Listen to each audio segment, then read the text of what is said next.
They threw my lunch tray on the floor, mocked the poor crippled Omega, and that's when my water broke, but what they didn't know was that the child in my womb was the CEO's Alpha's heir. My name is Kaito Mizuki. I'm 23, an Omega, stuck in a wheelchair since a car accident 2 years ago, and 6 months pregnant with a baby everyone thinks is a mistake. They're wrong. This baby is the only thing I did right. But nobody at Apex Industries knows that the father is Ryan Takamura, the CEO of this entire company, the most powerful alpha in Japan, and the man who doesn't even remember the night we spent together 7 months ago. So when Yumi, the head secretary and queen bitch of the 10th floor, dumped my lunch on the ground in front of 50 employees, all I could do was sit there and take it. "Look at the crippled Omega," she said, phone already recording. "Pregnant and pathetic. Who was desperate enough to fuck you, Kaito?" The cafeteria laughed. They always laughed. I gripped my wheelchair handles so hard my knuckles turned white. Just 3 more months. 3 more months and I could quit, take my baby and disappear. "I bet he doesn't even know the father's name," someone shouted. "Probably got drunk and spread his legs in some club," another voice added. "Maybe it was a pity fuck. You know, charity work." More laughter. My face burned hot. I wanted to scream that the father was standing in his office 3 floors above us. That Ryan Takamura had held me that night like I was precious, like I mattered, like I wasn't broken. But he'd forgotten me by morning, left money on the nightstand like I was a prostitute. So I kept my mouth shut. "Ah, he's crying," Yumi cooed, shoving her phone closer to my face. "Come on, Kaito, tell us. Who knocked up the cripple?" That's when the first contraction hit. I gasped, clutching my stomach. Pain ripped through me like lightning. "No, not now. It was too early." "Oh my God," Yumi's eyes went wide. "Is he going into labor?" I felt the gush of fluid between my legs, soaking through my pants. Warm and wet and terrifying. "His water just broke." Someone screamed it like it was entertainment. The cafeteria exploded. Phones everywhere. People crowding closer to get a better video. I was going to be a meme. The pregnant Omega who got bullied into early labor. Another contraction, stronger. Couldn't breathe. "Someone call an ambulance," someone said from the crowd. "Nah, this is too good. Keep recording." Another man said, "Guys, he actually looks bad." Everyone, out. 2 words. That's all it took. The voice was cold, sharp, absolute. The kind of voice that made Alphas submit and Omegas shiver. The entire cafeteria went silent. I looked up through tears and there he was. Ryan Takamura. 6'3" of pure alpha dominance in a suit that cost more than my yearly salary. Dark hair, sharp jaw, eyes like black ice. The father of my baby. And he was staring right at me. "Sir, we were just..." Yumi started, her voice suddenly small. I set out. His eyes never left mine. Now. People scattered. Phones disappeared. Within seconds, the cafeteria was empty except for me, him, and Yumi who stood there frozen. Ryan walked toward me, each step deliberate. He moved like a predator, smooth and terrifying. He stopped in front of my wheelchair, looking down at me. His scent hit me hard. Cedar and rain. The same scent from that night. "Kaito!" He said my name like he'd been thinking about it for months. I couldn't speak. Another contraction was building. His eyes dropped to my swollen belly, then to the puddle of amniotic fluid on the floor, then back to my face. "That's my child," he said. Not a question. A statement. The cafeteria door burst open. Yumi had gotten back up. A beautiful Omega in designer clothes stood there, fury in their eyes. "Ryan, darling, what's taking so long? We have a meeting with the wedding planner in 20 minutes. My heart stopped. Wedding planner. Ryan had a fiancée. The Omega's eyes landed on me, on my belly, on the mess on the floor. Their expression twisted from confusion to rage to understanding in 3 seconds. "Oh," they said softly. "Oh, you didn't." Ryan's jaw clenched. "Akira, not now. Not now." Kira laughed, pulling out their phone. "Your dirty little secret is going into labor in the company cafeteria and you say not now?" They started recording. "This is perfect," Akira said, circling us. Wait until your father sees this. Wait until the board sees this. His son, the CEO, knocked up some crippled mailroom Omega while engaged to me. Another contraction. I screamed this time, couldn't help it. Ryan dropped to his knees in front of me. His hands went to my face, forcing me to look at him. Breathe, he commanded. Breathe, Kaito. I've got you. You don't got shit, Akira spat. Security. Someone called Chairman Takamura. Tell him his son just revealed his bastard child. Ryan didn't move. His eyes stayed locked on mine. I'm sorry, he whispered, and I didn't know if he meant for forgetting me pregnant, or for what was about to happen next. The cafeteria doors slammed open again. This time it was security. And behind them, an older man in an expensive suit who looked exactly like Ryan but crueler. Chairman Takamura, Ryan's father. Well, the chairman said, looking at me like I was trash. This is unfortunate. I was still in labor, still in pain, and I was watching my entire life fall apart in real time. Ryan stood, putting himself between me and his father. Don't. His father laughed. You've been hiding a pregnancy for 6 months, with a disabled Omega, while engaged, and you think you can tell me don't. The baby is mine, Ryan said. Kaito is mine. Call off the engagement. Kira shrieked. Are you insane? Absolutely not, the chairman said. You will marry Akira as planned. This situation will be handled quietly. Another contraction hit and I bent over, crying out. He needs a hospital, Ryan said, his voice shaking with barely controlled rage. He'll get one, his father said calmly, and then we'll discuss terms. The Omega can keep the child if he signs an NDA and disappears. Or we can make other arrangements. Other arrangements? I managed to gasp out. The chairman smiled. It didn't reach his eyes. There are facilities that handle these situations. Early births, adoption, clean paperwork. No one needs to know the child was ever yours. You want to steal my baby? The words came out broken, terrified. I want to protect my family's reputation, he said. You're a scandal waiting to happen. A crippled Omega who seduced my son? The media would destroy us. I didn't seduce anyone, I shouted. Then how do you explain being pregnant with his child? The chairman stepped closer. Did he force you? Is that what you'll claim? Because I have lawyers who will bury you so deep. Stop. Ryan's voice was quiet, but everyone heard it. Touch him and I'll destroy you. His father laughed. You'll destroy me? Boy, I built this company. I made you CEO. I can unmake you just as easily. Try it, Ryan said. They stared at each other, alpha dominance radiating off both of them. The air felt thick enough to choke on. I had another contraction. Worse this time. Something felt wrong. Really wrong. Hospital, I gasped. Please. Something's wrong with the baby. That broke the standoff. Ryan moved immediately, scooping me up from the wheelchair like I weighed nothing. I cried out, but he was already running. Ryan, his father shouted. If you walk out that door with him, you're choosing him over this family. Ryan didn't stop. Over the company, the chairman yelled. Over everything we built. Ryan kept running, holding me tight against his chest. I could hear his heart pounding. I'll make you regret this. His father's voice echoed down the hallway. That Omega will regret this. By the time I'm done, you'll have nothing. We burst through the lobby doors. Ryan's car was already pulling up, driver inside. Hospital, Ryan barked. Now, run every red light.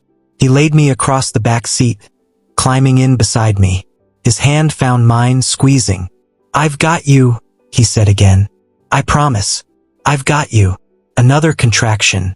I screamed, squeezing his hand so hard I thought I'd break it. The car peeled out of the parking lot. Behind us, through the back window, I could see the chairman on his phone. Akira beside him, still recording everything.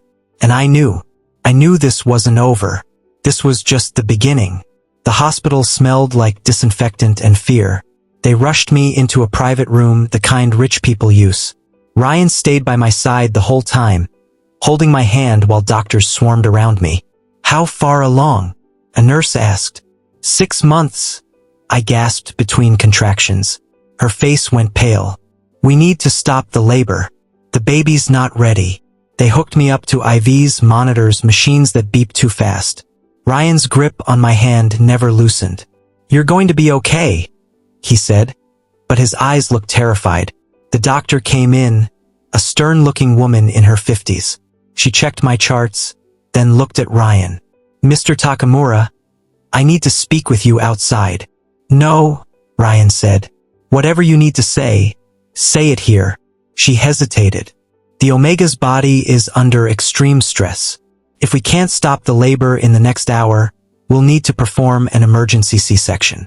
At 6 months, the baby's survival rate is only 60%. And there could be complications. 60%. My baby had a 60% chance. I started crying. Couldn't help it. Do whatever you need to do, Ryan told her. Money is not an issue. It's not about money, the doctor said quietly. It's about time. And luck. She left. The room felt smaller suddenly. This is my fault, I whispered. I should have stayed home today. I should have. This is not your fault. Ryan cut me off. His voice was hard. This is my father's fault. Yumi's fault. Everyone who made your life hell. You don't understand, I said. Your father is going to destroy me. He's going to take our baby and... The door slammed open. Chairman Takamura walked in like he owned the place. Because he probably did. Behind him were 3 men in suits I didn't recognize and Akira, still holding their phone. Visiting hours are over, the chairman said, looking at me. Ryan, we need to talk. Alone.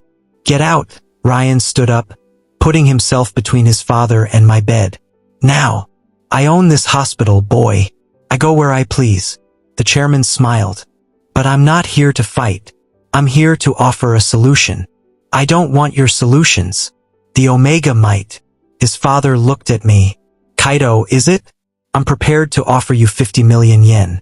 In exchange, you sign over parental rights to my son, sign an NDA and leave Japan. Tonight. 50 million yen. That was almost $500,000. No, I said immediately. Think about it. The chairman continued like I hadn't spoken. You're disabled. You work in a mailroom.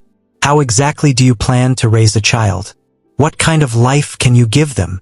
A better one than you'd give them. I shot back. His smile disappeared. Careful, Omega. You're in no position to insult me. Actually, he is... A new voice said from the doorway. A man who looked like a younger, rougher version of Ryan walked in. Same dark hair but longer, same sharp features but with scars. He wore jeans and a leather jacket, completely out of place in the sterile room. Kenji, Ryan said, surprise in his voice. What are you doing here? Saving your ass, apparently, Kenji said. He held up his phone. I've been recording this whole conversation. Trying to buy a baby? Pretty sure that's illegal, father. The chairman's face went red.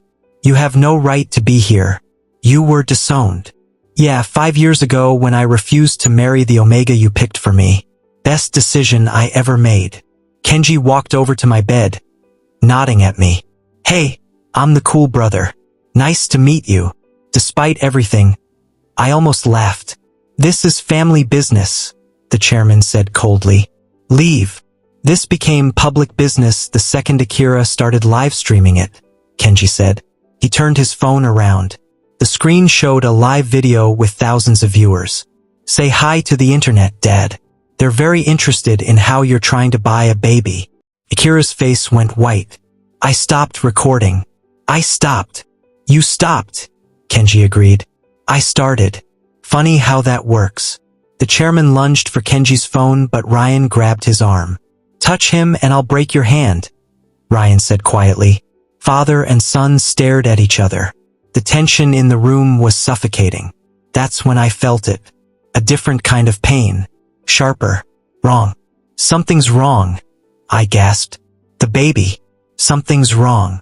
The monitors started beeping frantically. Nurses rushed in. "We're losing the heartbeat," one of them shouted.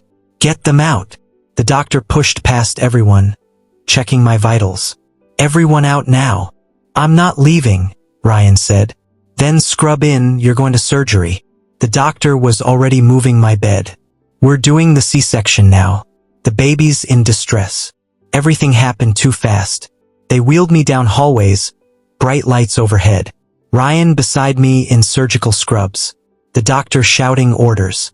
"Kaito, I need you to stay calm," she said. "We're going to put you under. When you wake up, you'll have a baby. If the baby survives," I whispered. She didn't deny it. They put the mask over my face. I looked at Ryan one last time. "If something happens," I said, "if you have to choose, save the baby." "Kaito, promise me," I begged. "Promise me you'll save our baby." "I promise," he said, but he was crying. I'd never seen an alpha cry before. The drugs pulled me under and everything went black. I woke up to shouting.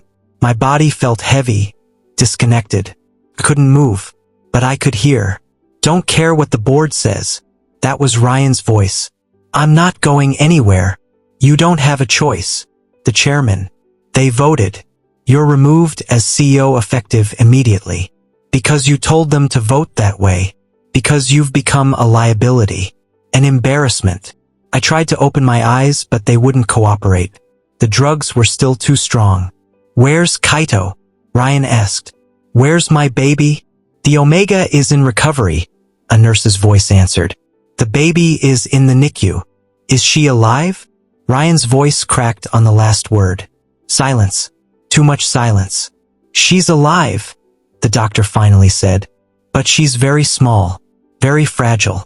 The next 72 hours are critical." Relief flooded through me even though I couldn't move. My baby was alive. "I want to see her," Ryan said. "You can't," the chairman said. "You need to come with me. We have a press conference to prepare. Damage control." "I'm not leaving this hospital." "You are. Or I'll have security remove you." "Try it," Ryan said, and I heard the alpha dominance in his voice. Felt it even though I was barely conscious. "Fine," his father said. "Stay with your mistakes. But know this, when you're ready to come crawling back, when you realize that Omega and that child will destroy everything you worked for, I won't be there to save you." "Good," Ryan said. "I don't want to save." Footsteps. A door slamming. Then quiet. "Mr. Takamura," the nurse said gently.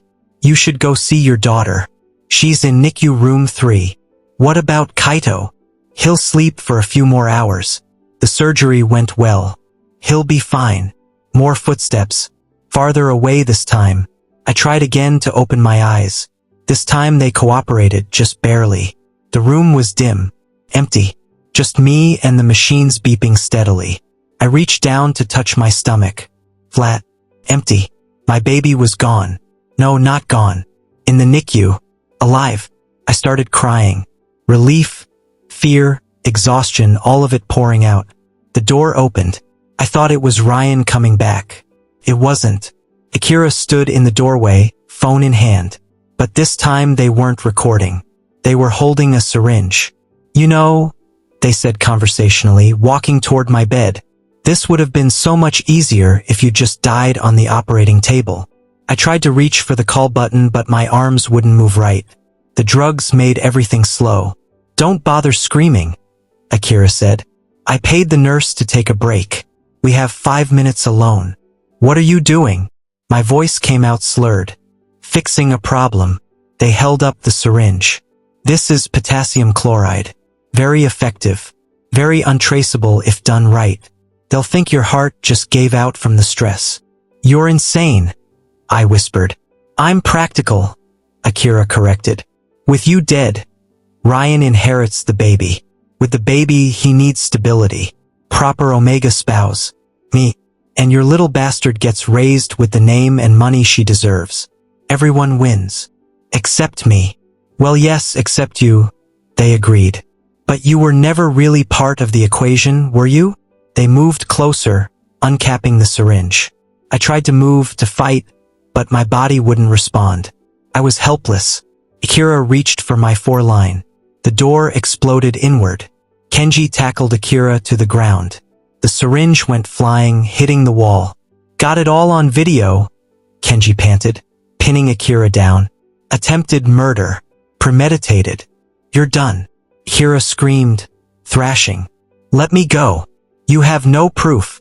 I literally just said I have it on video, Kenji said. He looked at me. You okay? I nodded, tears streaming down my face. Security rushed in, pulling Akira away. They were still screaming, threats and curses mixing together. Kenji picked up the syringe carefully. Yeah. Police are definitely going to want this. Ryan appeared in the doorway, eyes wild. I heard screaming. What happened? Your psycho fiancé just tried to murder your baby daddy, Kenji said casually. You know, normal Tuesday stuff. Ryan looked at me, really looked at me. Then he crossed the room in 2 steps and pulled me into his arms, careful of the IVs and monitors. I'm sorry, he whispered into my hair. I'm so sorry. I should have protected you better. The baby, I managed to say. Did you see her? He pulled back, and his face transformed. She's perfect, Kaito. Tiny and perfect, and she has your eyes. She's alive. She's fighting, he said. Just like her father. Police arrived. Then more security. Then hospital administration. Everything became chaos again. But Ryan never let go of my hand. And somewhere 3 floors up, our daughter kept breathing. That had to be enough. 3 days later, I was still in the hospital when the police came back. We need you to testify, Detective Nakamura said. She was a beta woman with kind eyes. Against Akira Sato. For attempted murder. When? I asked. Tomorrow. The judge is fast-tracking it because of the video evidence and public pressure. She glanced at Ryan, who hadn't left my side. The media attention is making this very high profile. High profile was an understatement. Kenji's livestream had gone viral. 50 million views in 3 days. Everyone in Japan knew about the crippled Omega, the CEO's secret baby, and the psychotic fiancé who tried to commit murder. I'll testify, I said. Kaito, you just had surgery, Ryan protested. You need to rest. Our daughter is fighting for her life 3 floors up, I said. I can sit in a courtroom. The next morning, they wheeled me into the courthouse. News cameras everywhere. People shouting questions I didn't answer. The courtroom was packed. I saw the chairman sitting in the back, his face carved from stone. Akira sat at the defendant's table in an orange jumpsuit, glaring at me with pure hatred. The prosecutor was a sharp woman in her 40s. She didn't waste time. Mr. Mizuki, can you tell the court what happened on the night of December 6th? I told them everything. The syringe, the potassium chloride, Akira's exact words about how everyone would win if I died. And you have video evidence of this? The judge asked. Kenji stood up from the gallery. Yes, Your Honor. I'd like to submit Exhibit A. They played the video. Akira's voice filled the courtroom. Crystal clear. This is potassium chloride. Very effective. Very untraceable if done right. The courtroom erupted. The judge slammed his gavel. Akira's lawyer tried to argue it was taken out of context. That Akira was having a mental health crisis. That the stress of the situation made them temporarily insane. Your Honor, the prosecutor said. The defendant brought a lethal substance into a hospital with the explicit intent to kill the victim. They paid a nurse to leave her station. This was premeditated, calculated murder. The judge looked at Akira. Do you have anything to say for yourself? Akira stood up. That Omega seduced my fiancé, trapped him with a pregnancy, ruined my life. So yes, I tried to fix it. And I'd do it again. Their lawyer tried to sit them down, but Akira shoved him away. You want the truth? Akira laughed. That baby shouldn't exist. It's a mistake. An abomination. A crippled Omega's bastard that everyone will mock for the rest of its life. That's enough, the judge said. No, it's not enough. Akira was screaming now. Ryan was mine. The company was mine. Everything was mine until that slut rolled his wheelchair into our lives. Security moved toward them, but Akira kept going. I hope the baby dies, they spat. I hope it dies and Kaito realizes he destroyed everything for nothing. The courtroom went dead silent. Ryan stood up. His alpha presence filled the room, suffocating. Say another word about my daughter, he said quietly, and I'll kill you myself. The judge slammed the gavel again. Mr. Takamura, sit down. Bailiff, restrain the defendant. They dragged Akira away, still screaming threats. The judge didn't even deliberate. Based on the evidence presented and the defendant's own confession, I find Akira Sato guilty of attempted murder. Sentencing will be in 1 week. 1 week later, Akira got 15 years. No parole. But the trial wasn't the end. 2 days after the sentencing, the chairman made his move. I was finally allowed to hold my daughter. She was so small, barely 4 pounds, hooked up to tubes and monitors. But she was breathing on her own now, fighting. Her name is Yuki, I whispered to her. It means snow, because you came into the world during the coldest day of my life. But you made everything beautiful. Ryan stood beside me, his hand on my shoulder. She's perfect. That's when hospital security rushed in. Mr. Mizuki, you need to come with us. What? Why? There's been a court order. Chairman Takamura is filing for emergency custody of the child. The world stopped. He can't do that, Ryan said. He's claiming Mr. Mizuki is an unfit parent due to his disability and lack of financial resources. The security guard said. Social services is on their way. This is insane, I said, clutching Yuki closer. She's my daughter. Sir, I need you to hand over the baby. No, I said. Kaito, Ryan said carefully. Let me handle this. Handle it how? I was crying now. Your father owns judges. He owns the system. He's going to take her. The social worker arrived. A tired-looking woman with a clipboard. I'm sorry, she said. But until the custody hearing, the baby needs to remain in hospital care. No parent contact. You can't do this, Ryan said. I have a court order, she said, showing the papers. I kissed Yuki's forehead one last time and handed her to the nurse. My arms felt empty. Wrong. They wheeled her isolette away. My daughter, disappearing down the hallway. I broke down completely. Ryan held me while I sobbed. I'm going to fix this, he promised. I swear to God, I'm going to fix this. But the custody hearing was in 3 days. And the chairman had the best lawyers in Japan. We were in Ryan's apartment that night, trying to figure out a plan, when Kenji showed up with a laptop. I found something, he said, opening files. I've been digging through father's financial records for years. And look at this. He showed us spreadsheets, bank accounts, transfers. He's been embezzling from the company for 15 years, Kenji said. Millions, maybe hundreds of millions, all hidden in offshore accounts. Can we use this? Ryan asked. In court? Maybe. In the media? Kenji grinned. Definitely. We spent the next 2 days building a case. Kenji leaked the financial documents to every news outlet in Japan. By the morning of the custody hearing, the chairman was front-page news. Takamura chairman accused of massive fraud. CEO dynasty built on stolen money. Corporate corruption. The Takamura scandal. The courthouse was swarmed with reporters. Police were investigating. The stock price was crashing. And the chairman walked in like nothing was wrong. The hearing started. His lawyers argued I was disabled, poor, living in a tiny apartment, couldn't provide proper care. Our lawyer argued back. Showed my clean record, my job history, letters from doctors saying my disability didn't affect my ability to parent. Then Kenji took the stand. My father doesn't want the baby out of love, he said. He wants the baby because she's a Takamura, an heir. He wants to control her the way he controlled us. Objection. The chairman's lawyer stood. These are speculation. I have proof, Kenji said. He pulled out his phone.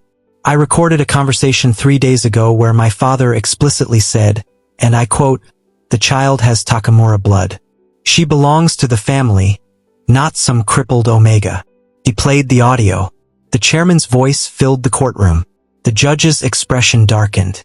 Chairman Takamura, is this your voice? The chairman stood.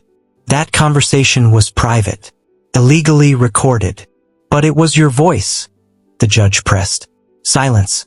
I'm making my ruling, the judge said. Full custody is awarded to Kaito Mizuki. Chairman Takamura is denied all visitation rights pending the outcome of the criminal investigation into his financial dealings. The chairman's face went purple with rage.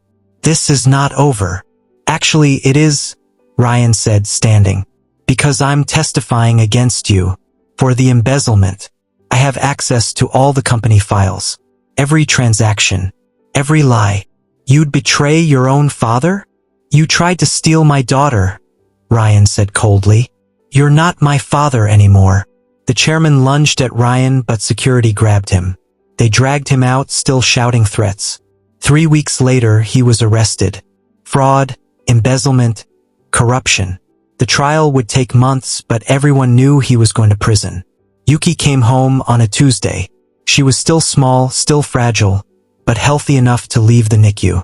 I cried when they put her in my arms in the wheelchair. Tubes finally gone. Ryan drove us to his apartment, the one he'd moved into after leaving the family estate. It was smaller than what he was used to, but it felt like home. I got something, he said, pulling out papers. The board voted to reinstate me as CEO. Now that my father is gone, they want stability. Are you going to take it? I asked. He looked at me, at Yuki sleeping in my arms. No, he said. Kenji can have it. I'm done with that life. What will you do? I have savings. Investments. We'll be fine. He knelt beside my wheelchair. Kaito, I know we did this backwards, but I want to do it right. Will you marry me? I looked at him. This alpha who'd forgotten me, remembered me, chose me, fought for me. Yes, I said. We got married a month later. Small ceremony.